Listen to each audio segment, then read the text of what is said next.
For decades, humanity has stared into the cosmic abyss, hoping, guessing, imagining, searching not merely for planets or stars, but for something different, something impossible. We have sent our machines, Voyager, Hubble, and now the James Webb Space Telescope, slicing through the darkness to expose the universe's deepest secrets. Yet what Webb seems to have uncovered may not be a secret at all. It may be a message, and even worse, it might be alive. At first, the object now known as 3I Atlas appeared to be just another interstellar traveler, a ghostly rock drifting through the void, but its glow wasn't passive. It pulsed with chilling precision, like a heartbeat or a signature. What followed wasn't just a mystery, but a warning. Webb, designed to peer farther than any human eye could, captured something moving unnaturally, a speck of light in a region where nothing should have been. Initially classified as the third known interstellar object after Oumuamua and Borisov, Atlas distinguished itself by refusing to remain silent. Astronomers assumed it was highly reflective, perhaps coated in ice. Yet Webb's infrared sensors revealed that it was not reflecting heat from the sun, but producing it from within. This internal thermal signature wasn't random. It centralized and pulsed faintly, behaving less like geology and more like machinery. Natural objects don't pulse with mechanical regularity. Comets heat and sublimate erratically, releasing bursts of gas and dust, but Atlas emitted a rhythm so deliberate it resisted all conventional explanations. When analysts cross-referenced the data with known cosmic phenomena, pulsars, neutron stars, quasars, none matched. Photometric data then exposed another anomaly. The light it emitted wasn't scattered, but precisely focused in narrow energy bands, like signals used in communication systems, satellites, or lasers. Whispers circulated quickly. Perhaps this wasn't a signal we were receiving by chance. Perhaps it was a transmission we had accidentally intercepted. Data scientists performed Fourier analyses and discovered structured patterns hidden beneath the apparent cosmic noise. A pulse too orderly to be natural, intervals too exact to be coincidence, like a coded whisper woven into chaos. Some speculated the signal might be a beacon. Others believed it was telemetry being sent somewhere else. Most unsettling of all, the pulse never changed.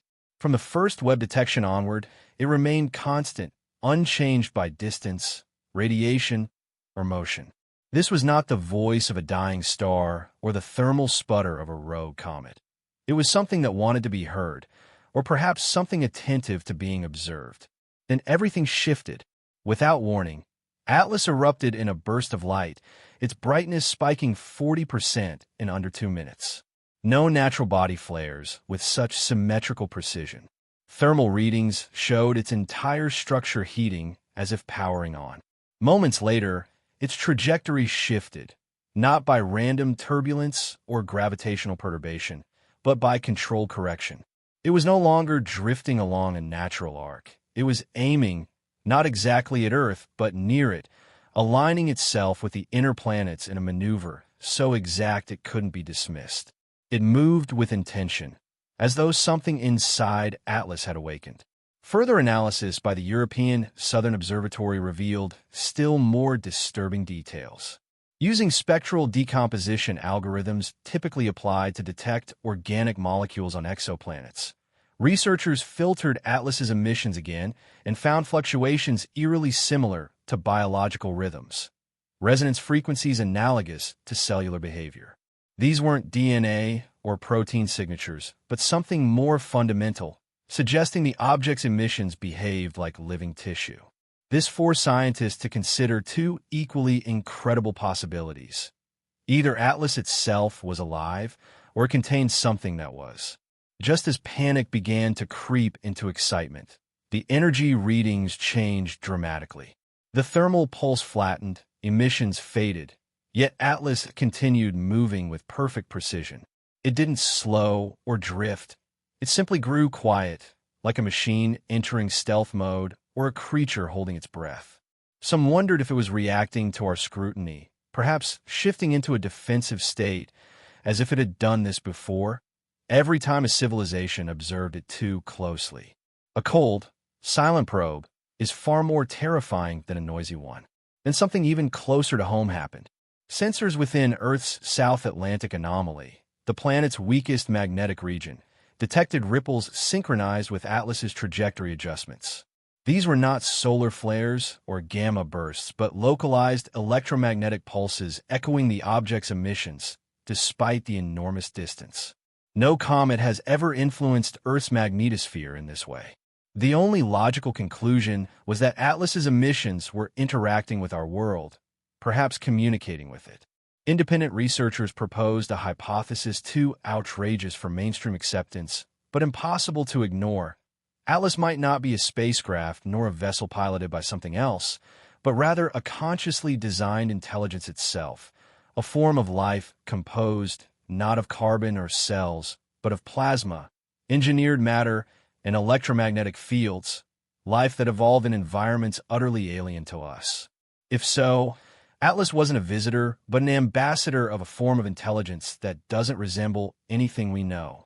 The anomalies deepened when gravitational lensing around the object failed to match its calculated mass.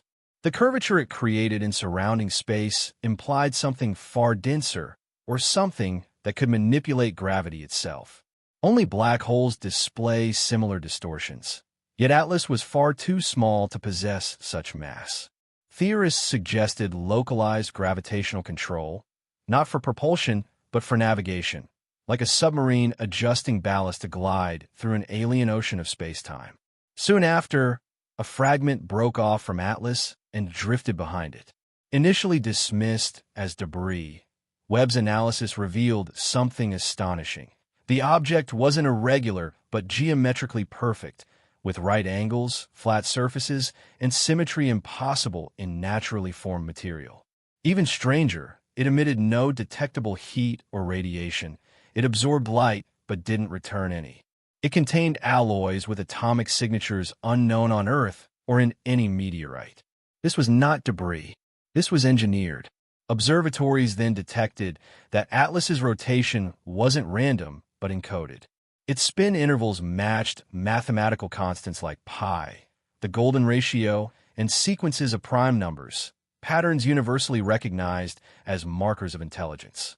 It was as if its rotation was a message inscribed in motion, a form of cosmic Morse code meant to be seen, not heard. Deep scans revealed organic signatures again, flickering structures consistent with replicating systems, perhaps a biological scaffold. These could represent camouflage or something far more unsettling, a seeding mechanism, a method of distributing genetic templates across star systems. As Atlas approached the inner solar system, magnetometers recorded rhythmic magnetic pulses in triplets, increasing as the object drew nearer, as though syncing with or scanning the solar system's magnetic structure.